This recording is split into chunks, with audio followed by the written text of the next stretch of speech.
Estimados amigos, una vez más un saludo de la empresa Marlan, prosiguiendo con la especialización del Sistema Nacional de Programación Multianual y Gestión de Inversiones. Vamos a ver esta información que es del Ministerio de Economía y Finanzas, que como ustedes sabrán es el ente rector.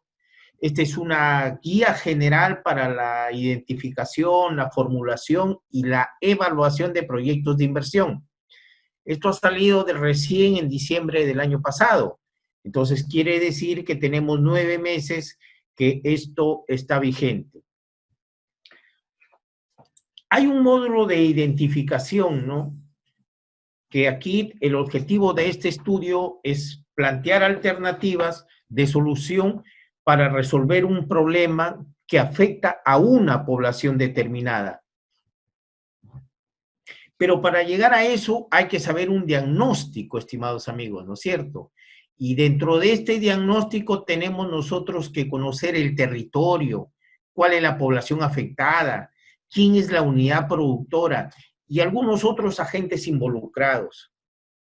Este diagnóstico, no se olviden, tiene que cumplir una función descriptiva, explicativa y prospectiva. Para esto se requiere la recopilación, la sistematización y el análisis de la información cuantitativa y cualitativa.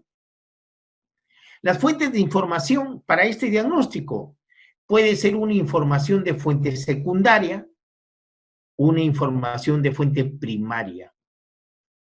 Ustedes en su diagnóstico tienen que considerar el análisis de riesgo en un contexto del cambio climático. No se olviden, estamos con el cumplimiento de los 17 Objetivos del Desarrollo Sostenible, ¿no? Que habla de hambre cero, que habla del sector educación, que habla todo lo concerniente al agua y su tratamiento, al cambio climático, en fin. Entonces, estos 4 puntos, como vemos, el territorio, la población afectada, la unidad productora y otros agentes, hay que incorporarlos en este diagnóstico. La información primaria, o sea, la información de campo, es fundamental, estimados amigos, ¿ya? Y entendemos como territorio, pues, al ámbito geográfico en el que se ubica la población afectada y también está la unidad productora. Aquí, este territorio se le conoce como el área de estudio y el área de influencia. ¿Quién es la población afectada? El otro eje fundamental para el diagnóstico. Aquí hay que identificar, describir y analizar las características y el comportamiento de la población que enfrenta una situación negativa. Cuando digo situación negativa, me estoy refiriendo concerniente al problema. Y ya lo hemos visto en la primera parte de este módulo de formulación y evaluación, cómo elaborar un problema, con qué anexos y formatos trabajar. En la unidad productora hay que tener en cuenta que aquí hay que describir y analizar todas las características, la estructura organizacional, el proceso productivo y la capacidad de la unidad productora, ¿ok? Que brinda los bienes y servicios. Como estamos viendo en esta gráfica, la unidad productora, aquí estamos poniendo un ejemplo de lo concerniente a un colegio. Ok, este colegio va a ofrecer servicios y tenemos la población afectada, el consumo de servicios y todo este territorio. ¿Ok? La unidad productora, entonces, hay que describir y analizar las características y la estructura de la organización funcional. Otros agentes involucrados, aquí ustedes tienen que describir y analizar las relaciones de cooperación y oposición y las formas de solucionar a los actores institucionales, los grupos sociales y organizaciones. En esta coyuntura que vive el país en estos momentos de la pandemia, hay que trabajar con bastante calidad, con bastante entrega, para que toda la inversión pública, sobre todo la eficiencia, la eficacia, la calidad y el cierre de brechas, esté bien determinado. Aquí estamos viendo un diagrama de flujo para la obtención de la información. Entonces, si yo de una u otra manera hago mi diagnóstico, me voy a la comunidad X y trabajo con una serie de variables. Ponemos un ejemplo en este diagrama de flujo, una variable X. Vamos a preguntarnos si tiene información secundaria disponible. Si sí se tiene, hay que tratar de ver si esta información secundaria es suficiente. No se olviden ustedes que la información secundaria la podemos obtener producto de una tesis, producto de una investigación, producto de un libro, producto de una revista indexada, etcétera, etcétera. Si es suficiente esta información, entonces aquí termina.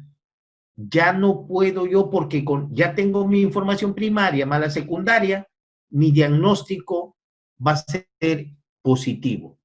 Pero si yo no cuento con información secundaria, tengo que volver al campo para tratar de buscar mi información primaria. ¿Ok, ingenieros? Entonces, esta información primaria me va a hacer posible a mí realizar una inspección visual para tener un amplio panorama de esto, ¿no? Entonces, esta información primaria hay que analizarla, estudiarla a mayor profundidad. En la primera parte hablábamos de 4 ejes fundamentales. Uno de ellos era aparte de la población, la unidad productora, el diagnóstico de la unidad productora.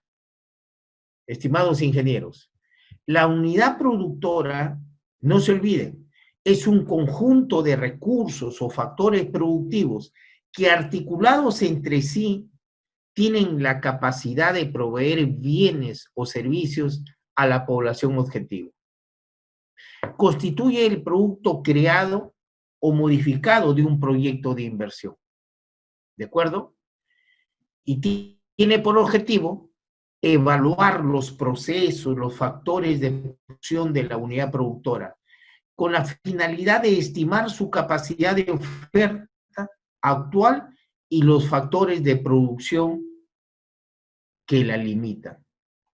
Aquí, en este diagnóstico de la unidad productora, se debe verificar que su oferta cumpla con el nivel de servicio y que los activos cumplan los estándares de calidad establecidos. El análisis de las posibilidades de optimización y la estimación de la oferta optimizada y su proyección. Todo este contexto que estamos hablando me significa a mí mi diagnóstico de la unidad productora. Por decir, aquí vemos un proceso de un servicio X. La unidad productora puede ser un centro de salud, un hospital, una posta médica, un colegio, en fin. Por eso, como unidad productora, pongo esta variable Y. ¿Qué servicio voy a brindar? El servicio Z. Cuando parto yo de este estado inicial, tengo que ya tener establecido toda la situación de lo que conforma la unidad productora. Tengo que tener los activos, en este caso A, B, C, que yo voy seleccionando, voy procesando. Por eso acá estos activos A, B, C me forman un subproceso. Los activos D, E, F y G me forman otro subproceso. Yo en mi unidad productora puedo tener hasta N activos. ¿Ok? Si tengo yo N activos, por lo tanto tendré N subprocesos. Acuérdense de mi etapa, de mi estado inicial, con esos N subprocesos yo llego a mi estado final. Todo esto en el proceso de los servicios, estimados ingenieros. Por decir, acá hay un proceso de un servicio de limpieza pública, ¿ok? Acuérdense del PPT anterior que hablábamos de una unidad productora Y con un servicio Z. Ahora estamos ya poniendo en sí un ejemplo con mayor claridad. Mi unidad productora está conformada por el sistema de limpieza pública. Entonces, ¿cuál va a ser el servicio que voy a brindar o que se debe brindar? Limpieza pública, ¿no es cierto? Entonces, como veíamos, mi estado inicial, como estoy hablando de limpieza pública, mi estado inicial son los residuos sólidos en la fuente. ¿Se acuerdan que veíamos varios activos y subprocesos?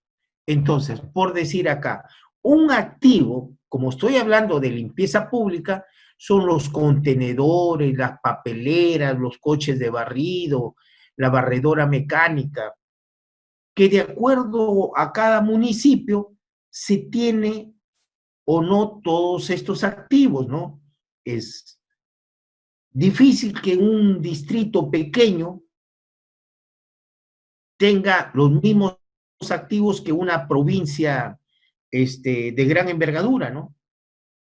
Aquí en Lima, por decir, también hay distritos populosos como Comas, Villa María, Villa El Salvador, Caraballo, por poner unos ejemplos, que difieren mucho de los distritos de clase media para arriba, ¿no? Como puede ser Miraflores, San Borja, San Isidro. A lo mejor un distrito lejano, pobre, no con coche de barrido, no cuente con una barredora mecánica, ¿no es cierto? Pero sí tiene las papeleras, los contenedores, ¿no? Porque el servicio de limpieza pública, ustedes verán, se hace con personal determinado, ¿no? Entonces, aquí yo puedo, con estos contenedores, papeleras, coches, yo puedo hablar del subproceso del barrido y almacenamiento. ¿De quién? De la limpieza pública. Por ejemplo, hay otros activos que tiene esa unidad productora llamada limpieza pública, que pueden ser los trimóviles, el camión, la baranda, volquete, camión compactador, vehículos, qué sé yo. Esos activos de esa unidad productora de limpieza ya no es el subproceso de barrido y almacenamiento, ¿no es cierto? Sino viene a ser el subproceso de la recolección. Ok, porque si yo tengo un camión con baranda, tengo volquete, allí de una u otra manera tengo que ir recolectando toda la limpieza pública, todos los residuos sólidos, ¿no es cierto? Entonces, puedo tener yo otros activos de este sistema de limpieza pública, de este distrito, provincia, en donde activo también se considera un terreno, una balanza electrónica, una planta de transferencia, vías de acceso. Entonces, este tercer activo me juega un subproceso de transferencia. Acuérdense que estamos con limpieza pública, ¿no es cierto? Entonces, fíjense, ingenieros, ¿no? Tengo 3 subprocesos: de barrido de almacenamiento, de recolección y de transferencia. Esto de acá me da pie a que los activos de terreno, de faja transportadora, mesa y segregación, por la tecnología en algunos distritos, me puede hablar de un subproceso de valoración que, unido al subproceso de recolección, tengo yo que ver como estado final los residuos sólidos reaprovechados. ¿De acuerdo? Ustedes habrán visto de que en ciertos distritos hay personas que se encargan de ir a los tachos de basura y ver si hay plástico, si hay vidrio o hay cartones, ¿no? Y lo recolectan ellos, ¿no? Quizá después para que procesen, los vendan, en fin. Ese es un subproceso. Y aquí llegamos al estado final, que son los residuos sólidos reaprovechados. ¿Ok? No se olviden, tengo mi unidad productora, mi servicio, mi estado inicial y mis activos. ¿Ok? Activos y subprocesos. La unidad productora, siguiendo con el ejemplo sobre el sistema de limpieza pública, ¿ok? Me llega el estado final, como habíamos visto ya en parte del PPT anterior, a los residuos sólidos adecuadamente disponibles, ¿no? Porque todos estos activos, el camión, el volquete, el compactador, el vehículo para los contenedores, ¿qué me da pie a mí? A hablar de un subproceso de transporte, ¿no es cierto? Recuerden que el estado final, que en este caso son los residuos sólidos adecuadamente dispuestos, o sea, ya los separé, ya los envié, ya están todos de una u otra manera bien clasificados. Fíjense, el Ministerio de Economía y Finanzas, cuando hagamos un planteamiento del proyecto, no se olviden, parte del problema final, perdón, problema central para llegar al objetivo central. Y ya el problema lo hemos visto. No se olviden, este problema conocido como árbol de causa y efectos me tiene que hablar de las causas directas, indirectas y el efecto final. ¿Ok? Con este problema yo llego a este objetivo central. Y miren acá, como les decía, analizo mis causas, ¿no? Causas directas y las causas indirectas. Cuando hablamos de causas, estas causas las debemos convertir a medios. O sea, acuérdense de las causas y efectos, el otro medios y fines. Entonces, toda causa directa, mis objetivos, mis medios de primer nivel. Y las causas indirectas de último nivel, medios fundamentales. Un medio fundamental en el árbol de los objetivos siempre va debajo de los medios de primer nivel. ¿Ok? Y en el árbol del problema central veo también los efectos del problema, ¿no es cierto? Efectos directos, efectos indirectos, efecto final. Este efecto directo tenemos que convertirlo a fines directos. Estos efectos indirectos, y fíjense que el efecto final que está en el árbol del problema me tiene que ser el fin último en el árbol del objetivo. Como verán, esto está totalmente claro, sencillo, somos profesionales y ya esto de problema central no me detengo porque todo lo conocemos a la perfección. Aquí hay una correspondencia de conceptos y términos, ¿no?, que tenemos que manifestar. Fíjense que este árbol de medios y fines va de la mano con el marco lógico, la matriz de marco lógico, como les decía, ¿no? Los fines, el fin directo, el fin indirecto, el fin último, estos fines me juegan en el marco lógico, mi primera columna, el fin. El objetivo central no es sino el propósito en la matriz de marco lógico. Y los medios de primer nivel u otro organizador de acciones no son sino los componentes. Entonces, mi matriz de marco lógico parte de mis actividades, componentes, propósito y llego al fin. Siempre que me trabaje en la matriz de marco lógico, me tienen que leer de la parte inferior a la parte superior. ¿Ok, ingenieros? ¿Cómo yo hago el planteamiento de las alternativas de solución? ¿Cómo hago el planteamiento de alternativas de solución? Con el objetivo central y los medios fundamentales ya identificados, se debe plantear las alternativas de solución que deben ser técnicamente posibles, pertinentes y comparables. Aquí tenemos que marcar y determinar bien las alternativas de solución. ¿Cuándo una alternativa de solución será técnicamente posible? Cuando las acciones planteadas, ojo, en cada alternativa son posibles de ejecutar. ¿Ok? Pertinentes cuando las alternativas son adecuadas a la realidad local, permiten resolver el problema y cumplen con las normas técnicas aplicables al proyecto. Son comparables cuando las alternativas brindan el mismo nivel de servicio. ¿Ok? Las alternativas brindan el mismo nivel de servicio. Para identificar las alternativas que pueden ser, repito, técnicamente posibles, pertinentes y comparables, hay que seguir estos pasos. El paso 1, identificar las acciones.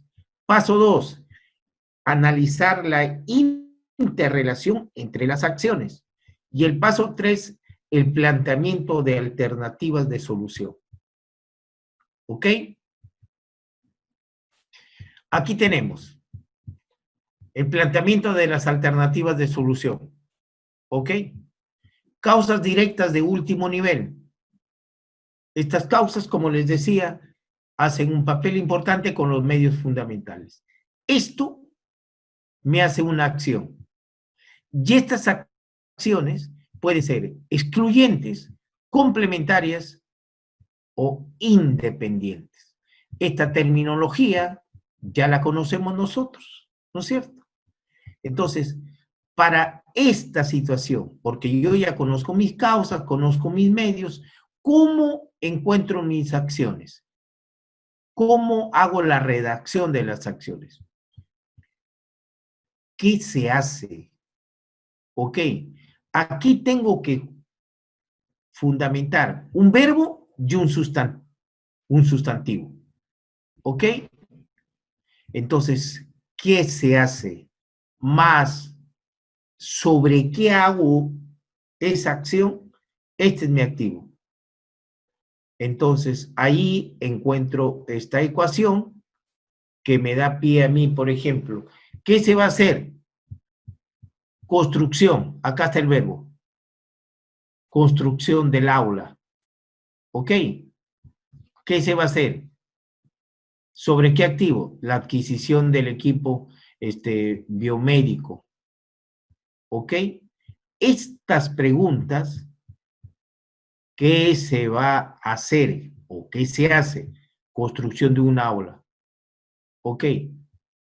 ¿Sobre qué activo? Aquí está.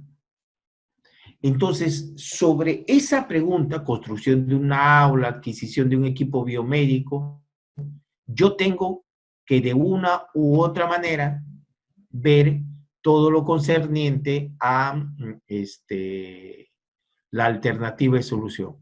De esta manera, no constituyen acciones el movimiento de tierra, la excavación de zanja, la elaboración del expediente técnico. Esto no son acciones, ¿ok? Así redactamos nosotros las acciones. No hay que olvidarse de ello. El planteamiento de las alternativas de solución. Las acciones que se definan en el planteamiento de las alternativas de solución deben representar una solución integral al problema central identificado.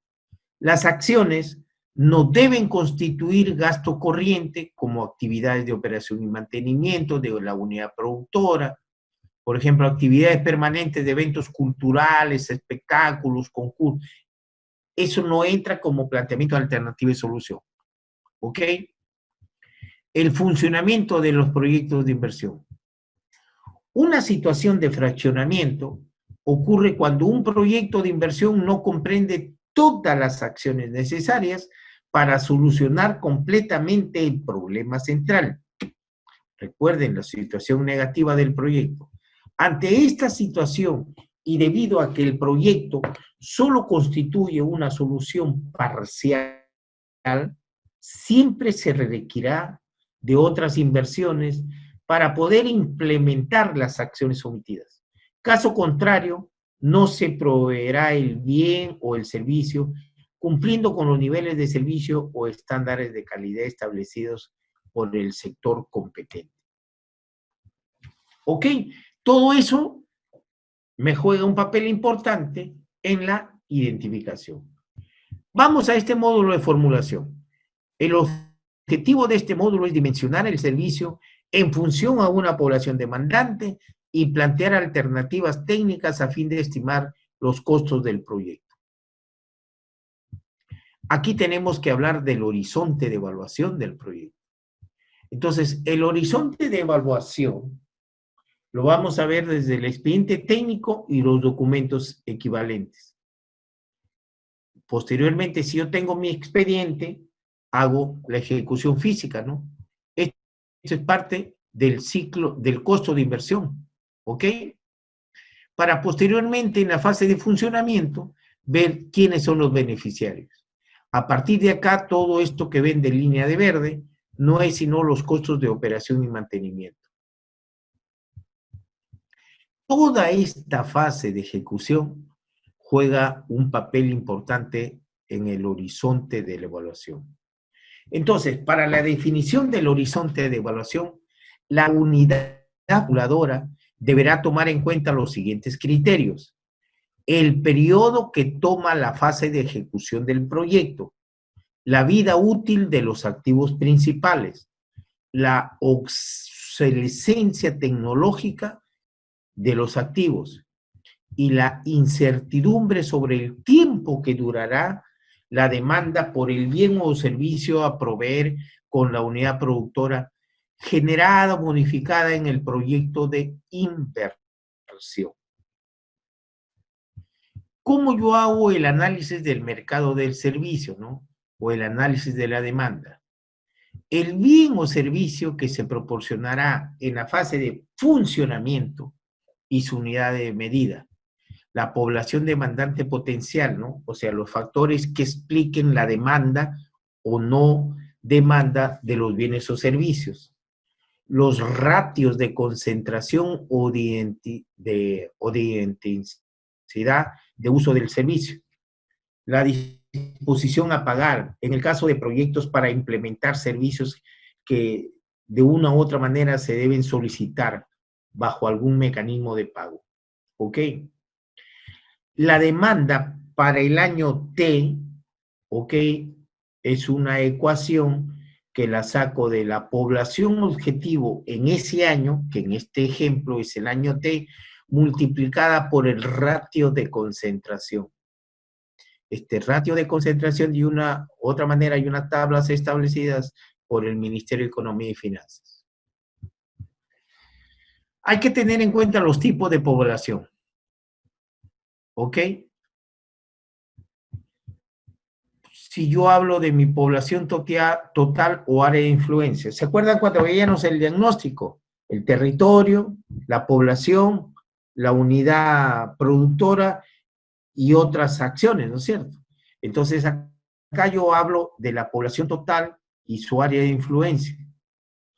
Hablo otro tipo de población, es la población de referencia en sí, que está vinculada al objetivo central del proyecto.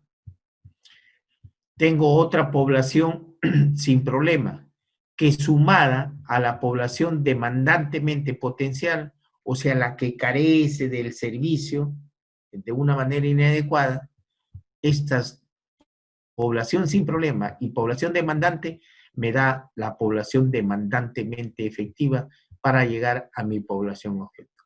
Entonces, los tipos de población: la población total, la población de referencia, la población sin problema, la población demandante, ¿ok? Para llegar a la población objetivo. ¿Está bien claro esto? Y totalmente sencillo. Lo mismo, para la estimación de la demanda en la situación con proyecto. Ustedes habrán escuchado, ¿no? Alternativa de solución con proyecto o sin proyecto. Con proyecto, la recopilación de las evidencias, paso 1, la definición de los cambios de los determinantes de la demanda, paso 2, y como paso 3, tengo la estimación y proyección de la demanda con proyecto. Acá hay algunas definiciones de cambio en los determinantes de la demanda. El incremento de la población demandantemente efectiva, porque ya conocemos los tipos de población, ¿no es cierto? La población demandantemente efectiva, el incremento en el ratio de concentración o intensidad del uso del bien o servicio, los cambios en la cantidad requerida del bien o servicio usuario. La estimación de la demanda de la situación con proyecto. Acá tengo que saber cuál es la población objetivo. Si es que se modificó la proporción de la población demandantemente efectiva con relación a la población demandantemente potencial y la población objetivo es igual a la población demandante, ¿ok? La demanda del bien y o servicio. Si se modificó el ratio de concentración o intensidad del uso o ver la cantidad demandada. No se olviden cuando hay fraccionamiento del proyecto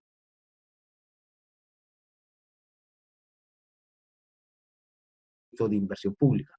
No fracción no cierra toda la brecha, o sea, la oferta menos la demanda estimada, aunque sí puede cumplir el objetivo central, pero no cerró la brecha. En este caso, con el proyecto se enfoca una población objetiva que debe resultar, ¿no?, de una proporción de la población afectada. Hay que tener en cuenta este fraccionamiento de los proyectos de inversión pública. Cuando lleguen ustedes a determinar el análisis de mercado de servicio, hay que tener presente lo fundamental, la brecha de la oferta y la demanda. La brecha de la oferta y la demanda se determina a partir de la comparación entre la demanda con proyecto y la oferta optimizada en el diagnóstico de la unidad productora, o sea, en los primeros pasos, ingenieros. En algunos proyectos, ojo, no basta con analizar la oferta de la unidad productora. ¿Ok? Por ejemplo, la escuela o centro de salud. Allí es necesario también identificar el total de la oferta existente en el área de influencia. Ese análisis nos va a permitir, ya sea por razones de eficiencia o por problemas de saturación o colapso del servicio, en tomar decisiones para transferir la demanda a la unidad productora que tenga disponibilidad de oferta. Aquí sí juega un rol importante la labor ingenieril o del profesional que de una u otra manera está laborando. ¿De acuerdo? La demanda de proyecto, de servicios con proyecto, más la oferta optimizada, menos la oferta optimizada, me da la brecha del servicio. ¿Ok? Por eso se dice que para estimar la brecha entre la demanda y la oferta sin proyecto, es necesario que ambas variables se expresen en la misma unidad de medida. Ejemplo, los metros cúbicos de agua al año, ¿no? La matrícula de alumnos al año, ¿no? Atenciones de salud, de acuerdo al proyecto que está. Si es un proyecto agrícola, la unidad de medida, metros cúbicos de agua, ¿no? ¿Cuántos metros cúbicos, no? La unidad de medida que se pueden hacer conversiones, litros de agua, por ejemplo, ¿no? Mil litros es igual a un metro cúbico de agua, ¿no es cierto? Entonces, ok, habría que tener en cuenta todo eso, estimados ingenieros. Esta es la vinculación de la brecha del balance de la oferta demandada y la brecha de infraestructura o de acceso a servicio. Hay un caso, cuando las unidades de medida coinciden. Acuérdense ustedes en los primeros anexos en el clasificador institucional, ¿no? Función, energía, división funcional, la energía eléctrica, el grupo funcional, la distribución de energía eléctrica, sector, energía, servicio y suministro, tipología. Todo esto, ¿dónde lo encuentran? En el anexo. ¿Ok? En el anexo 2. Hay que tener en cuenta ahí. Por ejemplo, unidad de medida de la brecha, o sea, la oferta menos la demanda del proyecto. ¿Cuántas viviendas fueron atendidas al año? Ok, con energía eléctrica, aquí, cantidad, 8.950. Distribución, el indicador de brecha, el porcentaje de viviendas en el ámbito rural que no cuentan con servicio eléctrico, ¿no es cierto? Vivienda, unidad de medida, acá está, las viviendas atendidas en el año, ¿no? Y la contribución a la brecha del programa multianual, que no son sino las que se trabajaron al inicio del año, que en este caso son las 8.959 viviendas. Acá tenemos otra vinculación de la brecha del balance de oferta y demanda, ¿no? Caso 1, cuando las unidades de medida no coinciden. En el anterior habíamos visto, ¿no? 8.959, 8.900. Acá veamos. La función, una función agropecuaria, agrícola, división funcional riego, grupo funcional infraestructura de riego, agricultura y riego, servicios. La unidad de medida de la oferta y la demanda, metros cúbicos por segundo. ¿Qué cantidad? 1.500 metros cúbicos por segundo. Ok. El indicador de brecha, porcentaje de superficie agrícola sin riego. ¿Cuál es la unidad de medida? Hectáreas. La contribución del proyecto a la brecha no coincide acá, miren. 4.105, ¿qué? Metros cúbicos por segundo, ¿no? Y cuando se estaba hablando de, al inicio, de 1.500 metros cúbicos por segundo. ¿Ok? Para el análisis técnico tengo que tener en cuenta yo estas preguntas claves, ¿no? ¿Cuánto se producirá del bien o servicio? Eso se le conoce como el tamaño. ¿Dónde se producirá el bien o servicio? La localización. ¿Cómo se producirá el bien o servicio? La tecnología. ¿Cómo se mitigarán los impactos negativos a la sociedad y al ambiente? A través del impacto ambiental. ¿Y cómo se mitigará o se adaptará a los efectos del cambio climático? Riesgo de desastres y cambio climático. Alternativa de solución. No es sino, ingenieros, el conjunto de acciones que se derivan del análisis de los medios fundamentales que conlleven al logro del objetivo central. Y la alternativa técnica se generará a partir del análisis de la localización, tamaño y tecnología de la alternativa de solución. A lo que estábamos viendo acá, ¿no? Tamaño, localización, tecnología. Para tener en cuenta los aspectos técnicos hay una serie de factores condicionales. Les decía, el tamaño, la localización y la tecnología. Cuando hablamos de tamaño, brecha de oferta y demanda, periodo del horizonte de evaluación, periodo óptimo del diseño, las economías de escala, la posibilidad de implementar, disponibilidad de recursos. Cuando hablemos de localización, puede estar basada esta en la ubicación de la población objetivo, las vías de acceso a la unidad productora, tipos de unidad productora, facilidades y terminar hasta con el precio del terreno, ¿no? Tecnología, nos referimos, ingenieros, a las especificaciones técnicas, las condiciones del proveedor, la garantía del servicio, la obsolescencia tecnológica, la seguridad industrial, ¿ok? La disponibilidad de recursos y las condiciones ambientales, ¿ok? Otro de los aspectos técnicos es el impacto ambiental y los riesgos de desastres y el cambio climático, ¿no? Los proyectos de inversión pueden generar impactos positivos o negativos, ¿no? En el ambiente.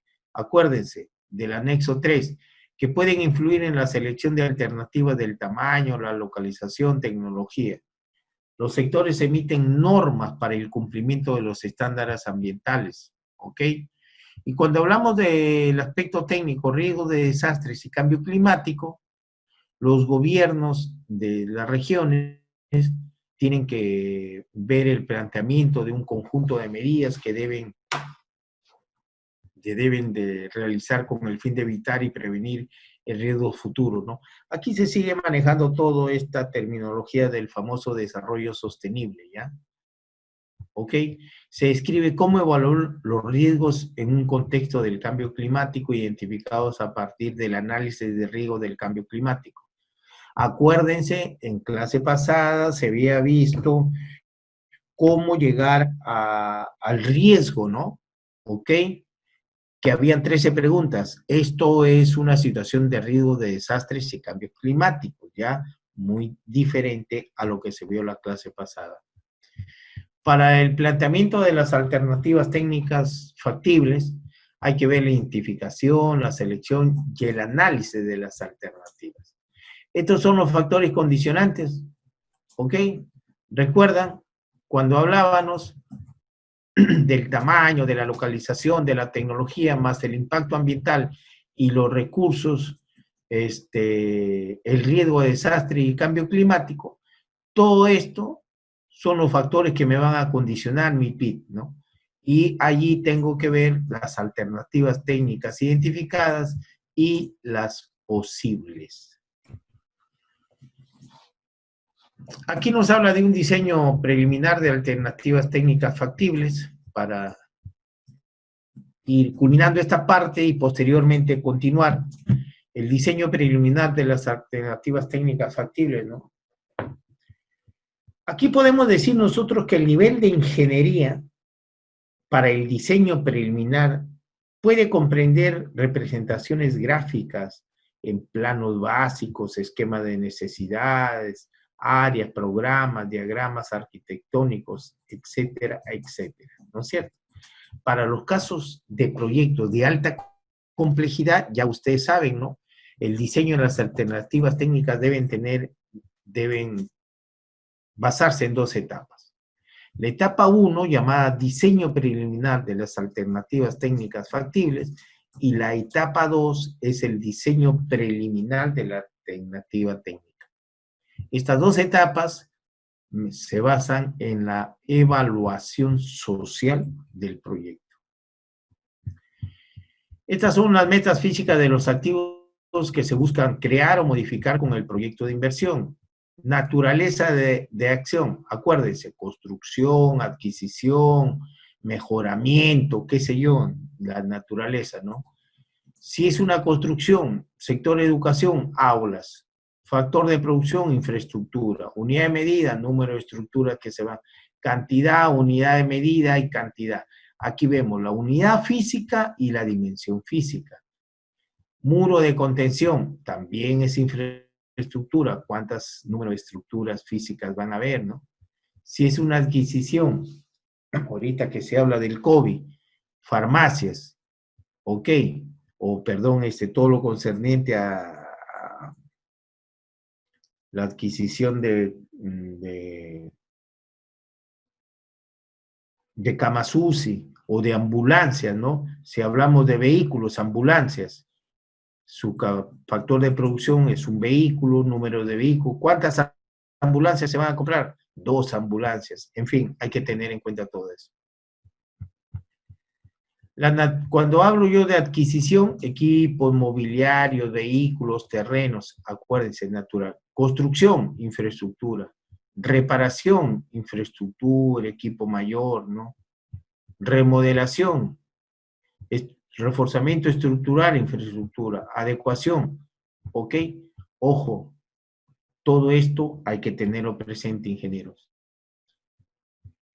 En la fase de ejecución, que esto lo vamos a ver en la respectiva fase, en el módulo, en el próximo módulo, porque ya se está terminando el módulo de evaluación. Esta fase de ejecución la vamos a ver en el siguiente módulo, pero les adelanto algo. En esta fase de ejecución hay que ver la elaboración del expediente técnico, la elaboración de los estudios para el impacto ambiental, la ejecución de las obras. Todo esto me juega mi fase de ejecución del proyecto, ¿no?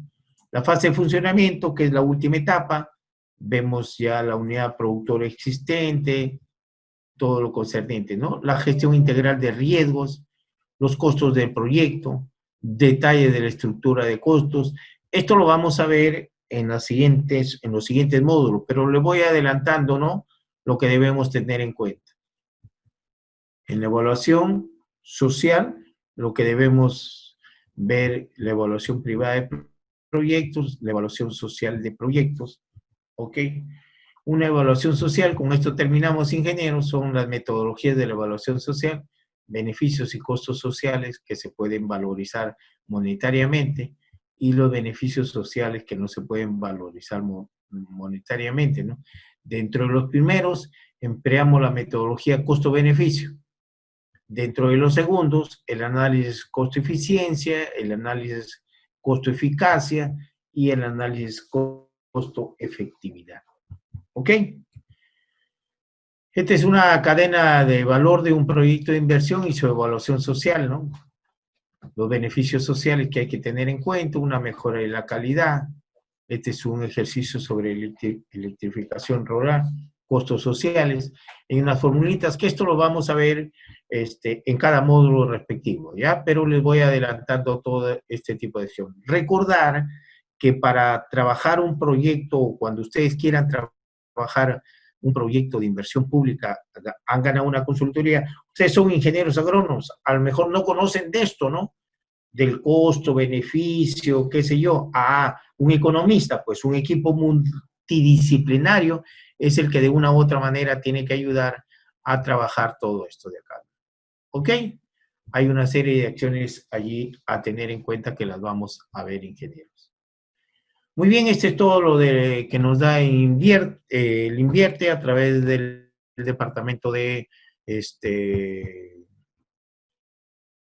la Dirección General de Programación Multianual de Inversiones. Hasta ahí nos vamos a quedar. Muchas gracias y a seguir haciendo toda la tarea, estimados amigos, ¿ya?